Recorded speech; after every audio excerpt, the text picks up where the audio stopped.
महाकुंभरे घटी अघटन प्रयागराज महाकुंभरे दला चकटा देखा मिली।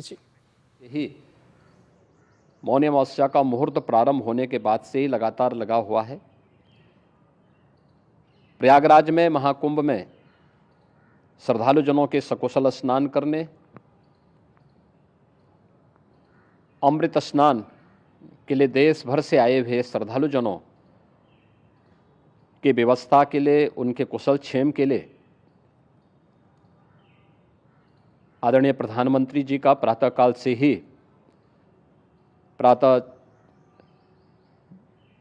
से ही उनके लगभग 4 बार प्रधानमंत्री जी ने हालचाल लिया है। माननीय गृह मंत्री जी ने, माननीय राष्ट्रीय अध्यक्ष भारतीय जनता पार्टी श्री जेपी नड्डा जी ने, माननीय गृह मंत्री श्री अमित शाह जी ने भी, और प्रदेश की माननीय राज्यपाल श्रीमती आनंदीबेन पटेल जी ने भी लगातार जानकारी लेकर के सभी के कुशल क्षेम और सकुशल स्नान कराने के बारे में निरंतर रिपोर्ट ले रहे हैं। हम लोगों की प्रातःकाल से ही श्रद्धालुजन जो भी आए हैं वे स्नान कर सकें, इसके लिए यहाँ पे उच्च स्तरीय बैठक भी चल रही है, जिसमें मुख्य सचिव भी हैं, डीजीपी हैं, प्रमुख सचिव गृह हैं, मुख्यमंत्री कार्यालय के अपर मुख्य सचिव के साथ एडीजी लॉ एंड ऑर्डर के साथ साथ अन्य वरिष्ठ अधिकारीगण मौजूद हैं। प्रयागराज में हालात वर्तमान में नियंत्रण में हैं, लेकिन भीड़ का दबाव बहुत बना हुआ है। अखाड़ा परिषद से जुड़े हुए पदाधिकारियों के साथ मैंने स्वयं भी बातचीत की है।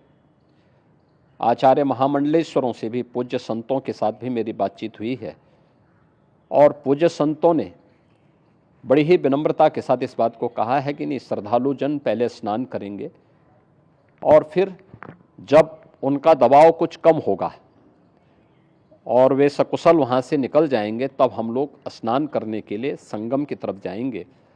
अभी पहले श्रद्धालु जनों को, चूँकि देश भर से आए हैं, तो इसके लिए उन्हें सभी अखाड़े इसके लिए सहमत हैं और सभी लोग इस व्यवस्था के साथ जुड़े हुए हैं।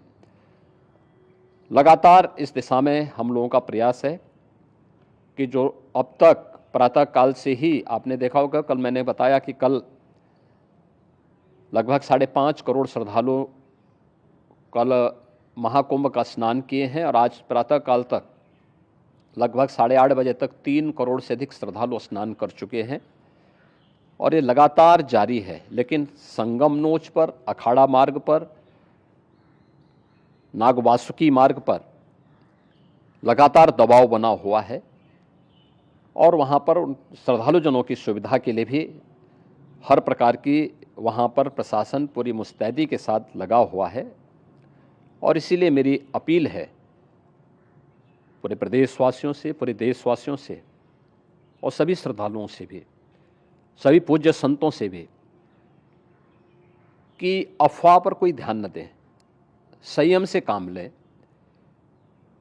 ये सब आयोजन सभी लोगों का है। प्रशासन उनकी सेवा के लिए पूरी तत्परता के साथ लगा हुआ है। केंद्र और राज्य सरकार पूरी मजबूती के साथ वहाँ पर हर प्रकार का सहयोग करने के लिए तत्पर है। लेकिन कोई किसी अफवाह पे ध्यान न दें।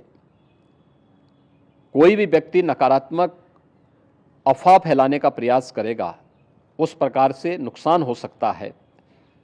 और जहां पर हैं आप, लगभग 15 से 20 किलोमीटर के दायरे में अस्थायी घाट बनाए गए हैं, उसमें कहीं भी वे स्नान कर सकते हैं। आवश्यक नहीं कि संगम नोच की तरफ ही आएं, क्योंकि भीड़ देखते हुए, खासतौर पर जो बुजुर्ग हैं, बच्चे हैं, श्वास के रोगी हैं, उनको लंबी दूरी तय नहीं करनी चाहिए, और जहाँ पर हैं वहीं पर आराम से पहले स्थिर होकर के कार्य करें, वहाँ पर रह करके, और जो नज़दीक के घाट हैं उसी नज़दीक के घाट में स्नान करेंगे। सब गंगा जी के ही घाट हैं, और गंगा जी के इस घाट में वही पुण्य प्राप्त होगा। ये मौनी अमावस्या है, मौनी अमावस्या में स्नान का महत्व है। संगम में स्नान का दबाव बहुत ज़्यादा है, इसलिए सभी लोग अगर वहाँ पे इसमें अपना सहयोग करेंगे तो सकुशल हम सभी श्रद्धालु जनों को वहाँ पर स्नान करने में सफल होंगे और फिर इसके उपरांत अमृत स्नान के लिए पूज्य संतों से भी, अखाड़ों से भी हम लोग अनुरोध करेंगे। जो घायल हैं, गंभीर रूप से घायल हैं, उनके उपचार की तत्परता के साथ व्यवस्था भी की गई है। उन सबके सकुशल स्वस्थ होने की भी हम कामना करते हैं। लेकिन मेरी अपील होगी कि कोई भी नकारात्मकता न फैलाने दें और न किसी अफवाह पर विश्वास करें। स्थिति नियंत्रण में है। हाँ, दबाव जरूर है, क्योंकि मैंने आपको बताया कि प्रातःकाल से सुबह 8:30 बजे तक 3 करोड़ से अधिक श्रद्धालु स्नान कर चुके हैं और पूरे मेला क्षेत्र में अगर हम देखेंगे, प्रयागराज में हम देखेंगे तो लगभग 9 से 10 करोड़ श्रद्धालु इस समय वहाँ पर मौजूद है, जिसमें से 3 करोड़ यह वापस जा रहा है। इसके लिए रेलवे ने भी मेला स्पेशल लगाई हुई है। प्रातःकाल से लगभग 40 मेला स्पेशल प्रयागराज स्टेशन से, जोशी स्टेशन से, अन्य स्टेशन से श्रद्धालुओं को लेकर के सकुशल स्नान कराने के बाद उनको लेकर के गंतव्य की ओर आगे बढ़ी है और लगातार ये प्रक्रिया वहाँ पर आगे बढ़ाई जा रही है। होर्डिंग एरिया भी बनाए गए हैं। प्रशासन जो वहाँ पर डायरेक्शन दें, मुझे लगता है सब लोग उसका पालन करेंगे तो सकुशल, क्योंकि पूरा दिन भर देर रात्रि तक अमृत स्नान का मुहूर्त है। मौनी अमावस्या का जो मुहूर्त है पूरे रात्रि भर है। इसलिए ये नहीं हो केवल इस पे कि हम अभी स्नान करेंगे, आवश्यक नहीं, कभी भी आप स्नान कर सकते हैं। तो उस पर ज़रूर सभी से मेरी विनम्र अपील होगी कि वे लोग उस पर सहयोग करेंगे तो सकुशल सभी को स्नान कराने में और सकुशल इस महापर्व को आयोजित करने में प्रशासन को और शासन को मदद मिलेगी।